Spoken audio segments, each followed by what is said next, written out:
the length and breadth of a rectangle hall are in the ratio 7:5. Now the ratio of length and breadth of a rectangular hall are given. The ratio of length to breadth is 7:5. If the length of the hall is in 10.5 meters measurement, we have to find the measurement of its breadth. So we can write the data as length is to breadth.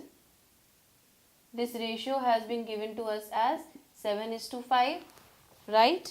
Simple enough. So what we do, we put the value of length here, that would be 10.5 is to breadth can be taken as x.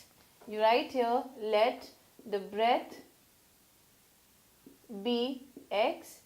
So what we do now, this will be equal to 7:5, and we know how to solve it further. We will do 10.5 upon x equal to 7 upon 5. We cross multiply, we get 10.5 into 5 equal to 7 into x, that is 7x. Now multiplying this further, 5 5s is 25, 5 1s is 5, with one decimal place is equal to 7x.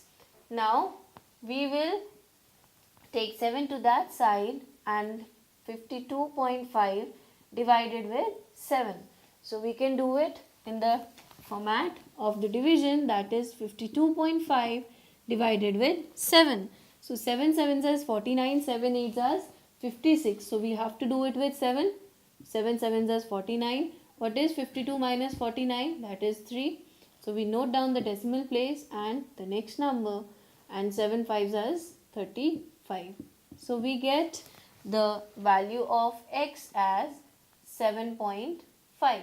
And what was x assumed to be? X was assumed to be the breadth. So if we conclude, we can write that the breadth of rectangular hall that was supposed to be found will be equal to what? The value of x, that is 7.5 meters. So this is the answer. So once you are given the question in that form, always represent that in the form of an equation first, and then you place the values into the equation and solve it further.